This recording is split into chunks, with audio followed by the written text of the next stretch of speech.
So in this video I'm going to tell you why you do not want the 800mm prime Canon lens.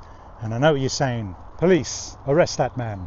No, but I'm serious, it was a bit clickbaity. Instead, get the 200 to 800mm. So I'm going to give you some reasons why you shouldn't go for the prime. First of all, the price. Yeah, it's like the prime is well, depending on where you get it, 18 grand in English money. Be vary in different countries like Hong Kong or America. And the 200 to 800 is about 1,700 to 2,300 pounds depending on where you get it, here or elsewhere in the world. You think, what about if you can afford it? Well, I'm going to argue why even if you can afford it, you shouldn't bother. If you can afford it and you want it and it's just like you've got the money to throw away, knock yourself out. But there are a lot of people as well, you know, like those people that live with mum at 35 years old and have a BMW coupe. It's like, you know, fur coat and no KNICKERS. I don't want to say that word because YouTube filters and banning people is very strict on certain words, even if they're not quite offensive or used in a non-offensive way. Like that word, I wish I hadn't said it now. So let's get started. It's super expensive, and a lot of people think that the lens is gonna do the work for them. I've seen this a lot. Think, oh, I'll buy an expensive camera, buy an expensive lens, and it's going to do all the work for me. And I get to see firsthand what people's photos look like when they're put online. I've seen them on Facebook, on Instagram, on Twitter, and I know the people that have good cameras, and you can see it's a good camera even in a sort of bad photo. You just think you don't know what you're doing with the settings there.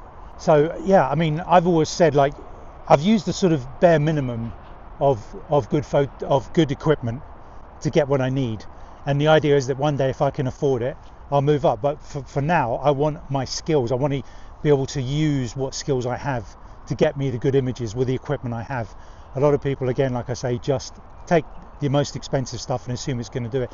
And you look online and you get, you know, drawn into all the YouTube videos of how this is the new one coming out. It's going to have low dispersion, blah blah waffle. It's going to have only 4 elements and waffle. You know, like, oh, I must have it. And it's like, just become a better photographer. I mean, you could give a professional really rubbish equipment, you know, a 300-pound kit lens and a 200-pound second-hand camera. They will knock the socks off anybody with 25 grand's worth of equipment. So here's another few reasons why you shouldn't get it. So here's a good little one. I like to travel. So when you travel, you're carrying around your camera right on your chest or on a harness. People see you moving around with it. It can get a bit ropey. So if you get something stolen, you know, 18 grand lens and a 5 grand camera, it's a lot of money. You might be insured, but it's a hassle. So if you have the cheaper equipment, it's not such a big deal. And also if you break it, much cheaper to repair this equipment. Now there's no getting around the issue with 200 to 800 or 800mm prime. You've got the problem of the distance between you and the target. If you're zoomed out to the 800mm on this, or you're fixed with that with the 800mm prime, the atmospheric stuff going on in between you and the target is going to interfere with the quality.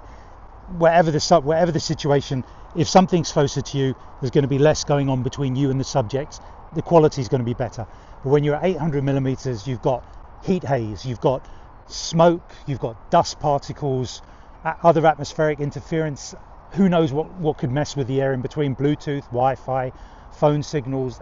When I was at a building site the other day, I could hear pulses of electric pulses in my audio, which could have been going through walkie-talkies, and just, yeah, there's so many things that can interfere at distance. So you can spend that £18,000 on the prime lens and you're still going to come away with photos that aren't sharp. Now this next point doesn't matter whether you've got the 800, could be a 600, a 500, whatever.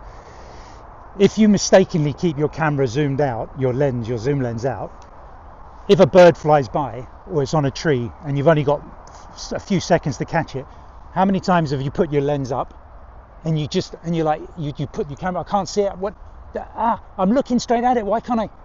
It's gone. Okay, now if you've got a zoom lens, you can take it all the way back. When the bird takes off or you see it and you've only got a few seconds, you can quickly get it into frame and then zoom out if you've already got it in the frame, or slowly, just slowly.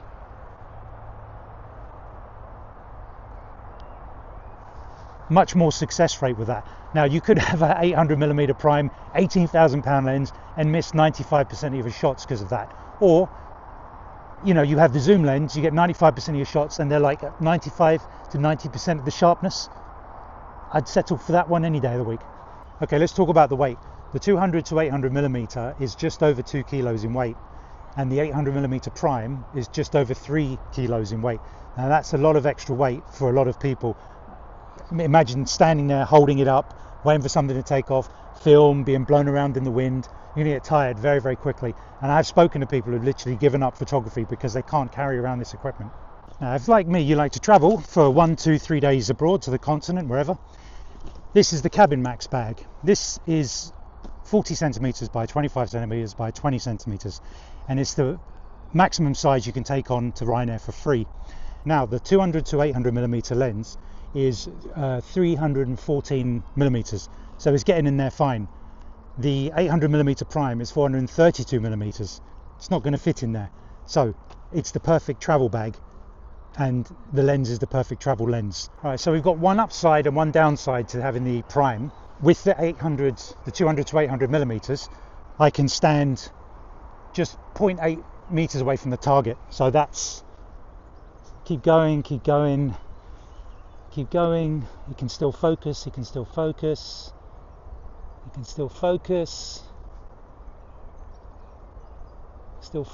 Oh, there we are. It stops there. So I can get this close, and my camera can focus, and I can get that much.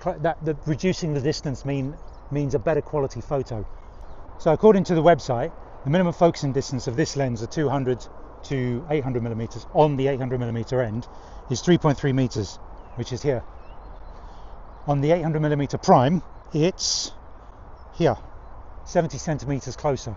Now, it's a great little tip if you've been to places that are, you're going to places that are humid. I worked this out when I went to Costa Rica late last year. You come out of your cold air-conditioned room or vehicle, whatever, and your lens steams up as soon as you step out. So I was always, getting it out early before I would take pictures, waiting for it, wiping it with microfibers. And I was wondering, okay, how can I speed up this process? And I had to think. I tried all the different methods of putting it in plastic bags, covering it in towels in the corner of the room where the air conditioning doesn't get to as well.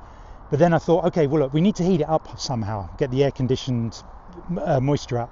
So the public toilets, that's the ones that were in the hotel, had the hand dryers. Or you can use a hairdryer, but just go easy on the heat, okay? This can be expensive equipment. If it is hot, do it from a distance, but just gently warm it up, surrounding it with moving it around if it's the hand dryer. And then also, the benefit then here of the zoom lens is, well, you've already wiped the outside and it steams up again. So what's going on? Well, there's a lot of cold air still inside. So with the zoom lens, what you can do is you can suck some hot air in, blow some cold air out. You just do that several times, and you will replace the cold air inside with the warm air on the outside. That does work.